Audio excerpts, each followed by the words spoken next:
আসসালামু আলাইকুম সবাইকে। আমার ইউটিউব চ্যানেলে আপনাদের সবাইকে স্বাগত জানাচ্ছি।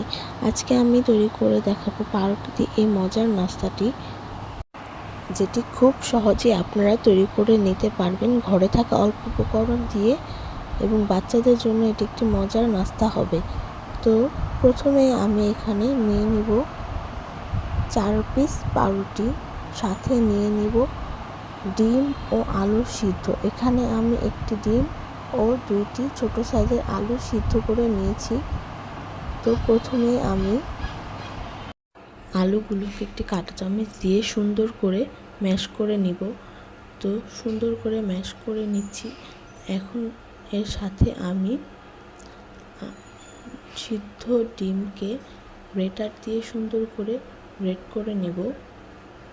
তো ডিমটাকে গ্রেট করা হয়ে গেলে এখন আমি এতে বাকি উপকরণগুলো দিয়ে দিব। তো খুব সামান্য উপকরণ দিব এখানে আমি।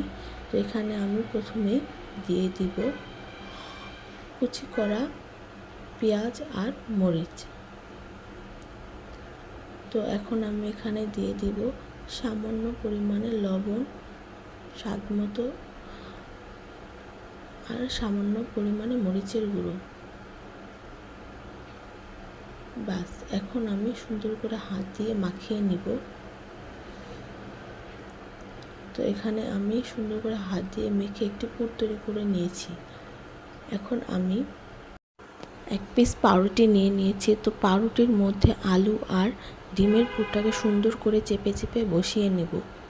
তো বসানো যেন সুন্দর করে হয় সেদিকে খেয়াল রাখবো। তো এরপর আমি এর উপর আরেকটি পাউরুটি সুন্দর করে বসিয়ে দেব। এখন এভাবে আমি বাকি পাউরুটি দুটোকেও বানিয়ে নিব। তো এই তো হয়ে গেল। এখন আমি একটি ছুরি নিয়ে সুন্দর করে পাউরুটি দুটোকে মাঝখান থেকে কেটে নেব, এতে করে ভাজতে সুবিধা হবে। তো এই তো আমি কেটে নিচ্ছি।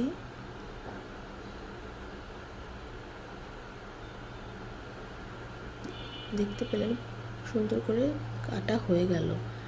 এখন আমি একটি বাটিতে পানির মধ্যে কিছু বেসন নিয়ে নিলাম, সাথে দিয়ে দিচ্ছি অল্প পরিমাণ হলুদের গুঁড়ো ও স্বাদ মতো লবণ। তো এখন সুন্দর করে কাঁটা চামচে নেড়ে আমি একটি পাতলা ব্যাটার তৈরি করে নিলাম। এখন আমি কেটে রাখা পাউরুটিগুলোকে বেসনের ব্যাটারের মধ্যে চুবিয়ে সুন্দর করে কোট করে নেব। তো এভাবে আমি বাকি পাউরুটির পিসগুলোকেও বেসনে চুবিয়ে কোট করে নিব। এরপর আমি চুলায় একটি তাওয়ার মধ্যে তেল দিয়ে দিব। তেলটা হালকা গরম হলে আমি পাউরুটিগুলোকে সুন্দর করে এর মধ্যে দিয়ে দিব। একে একে সবগুলো কোট করা পাউরুটিগুলো আমি দিয়ে দিচ্ছি। এখন চুলাটাকে মিডিয়াম আঁচে রেখে আমি সুন্দর করে পাউরুটিগুলোকে ভেজে নেব। চুলাটাকে অবশ্যই মিডিয়াম আঁচে রাখবো, না হলে পাউরুটিগুলো দুই পাশ থেকে পুড়ে যাবে। তো এই তো এখন কিছুক্ষণ পরে আমি পাউরুটিগুলোকে উল্টিয়ে দিচ্ছি। তো দেখতে পাচ্ছেন ওই পাশটা কত সুন্দর ব্রাউন কালার হয়ে গিয়েছে। তো এভাবে আমি সবগুলো পাউরুটি আস্তে আস্তে ভেজে নেব, কোনো তাড়াহুড়ো করা যাবে না। পাউরুটিগুলো সুন্দর করে ভাজা হয়ে গিয়েছে। তো এভাবে ঘরে থাকা অল্প উপকরণ দিয়ে পাউরুটি দিয়ে খুব মজার একটি নাস্তা বানিয়ে নিলাম। তো দেখতে পাচ্ছেন পাউরুটিগুলো খুব সুন্দর করে ক্রিস্পিভাবে আমি ভেজে নিয়েছি। দুই পাশ খুব সুন্দর ক্রিস্পি হয়েছে। আশা করছি আপনাদের সকলের আমার রেসিপিটি খুব ভালো লেগেছে। ভালো লাগলে অবশ্যই আমার ইউটিউব চ্যানেলটি সাবস্ক্রাইব করবেন এবং আমার ফেসবুক পেজটি ফলো দিয়ে রাখবেন। আল্লাহ হাফেজ।